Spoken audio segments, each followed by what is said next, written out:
አንድ ቀን ጠዋት መምህሩ አሮጌና አቧራ የለበሰ ፋኖስ ይዞ ቀስ ብሎ ወደ ክፍል ገባ። ተማሪዎች ግራ ተጋብተው ይተያዩ ነበር።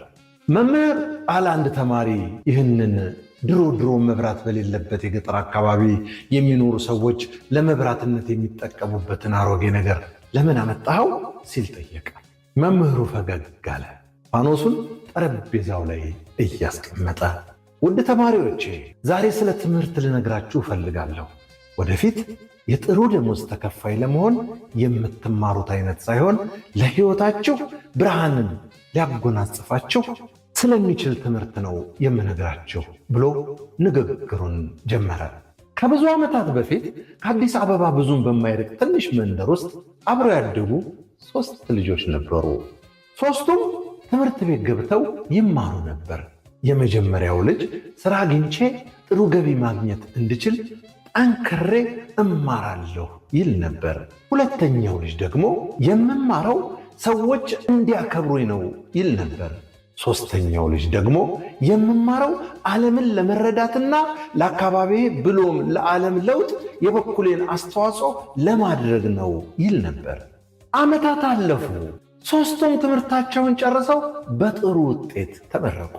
የመጀመሪያው ልጅ ጥሩ ክፍያ ያለው ሥራ አገኘ። ነገር ግን ከዓመታት የሥራ ላይ ቆይታ በኋላ ባልታሰበ ሁኔታ ሥራውን አጣ። ሥራውን ሲያጣ በራስ መተማመንን አጣ። ሕይወቱ ምስቅልቅል አለ።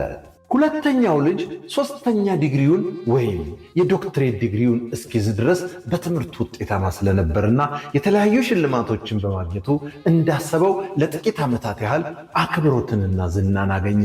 ነገር ግን በጊዜ ሂደት የተማረው ትምህርት ያስገኘለት ክብርና ዝና እየቀነሰና ሰዎች በተለያዩ ጉዳዮች ትችት እያበዙበት ሲመጡ ባዶነት እየተሰማው መጣ።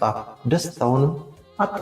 3ኛው ልጅ ግን ቀድሞ እንዳሰበው ችግር ፈቺ ሆነ። ያደገበት መንደር ነዋሪዎች የተለያዩ ችግሮች ሲገጥማቸው መፍትሄዎችን እየፈለገ ማህበረሰቡን መርዳትን ዋና ስራው አደረገ። ግጭቶች ሲፈጠሩ በጥበብ ያሸማግላል። ልጆች በትምህርት ሲቸገሩ በፈቃደኝነት ያስተምርና የተለያዩ ስራዎችን ይሰራል። ይህ 3ኛው ልጅ ምኞቱ ባለጸጋ መሆን አልነበረም።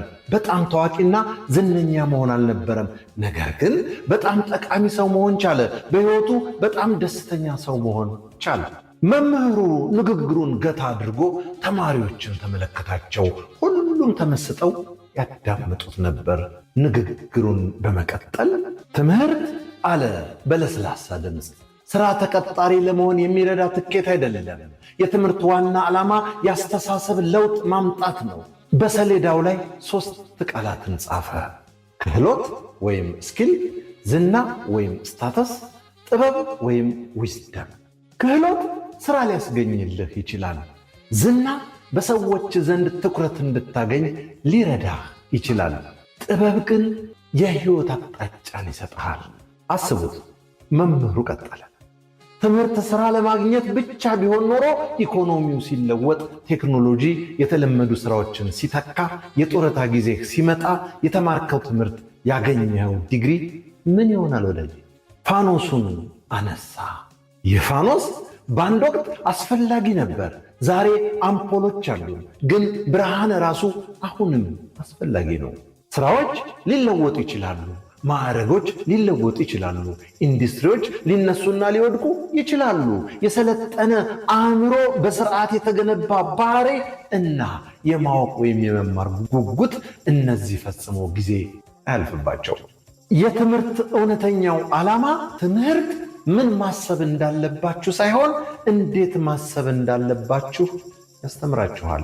ትምህርት በፍጥነት የሚሰራጩ ሐሰተኛ መረጃዎችን አምኖ ከመቀበል ይልቅ ጠያቂ መሆን እንድትችሉ፣ ግጭቶችን ከመፍጠር ይልቅ ግጭት ፈቺ እንድትሆኑ፣ ሌሎችን በጭፍን ከመከተል ይልቅ የመርህ ሰው እንድትሆኑ ያደርጋችኋል።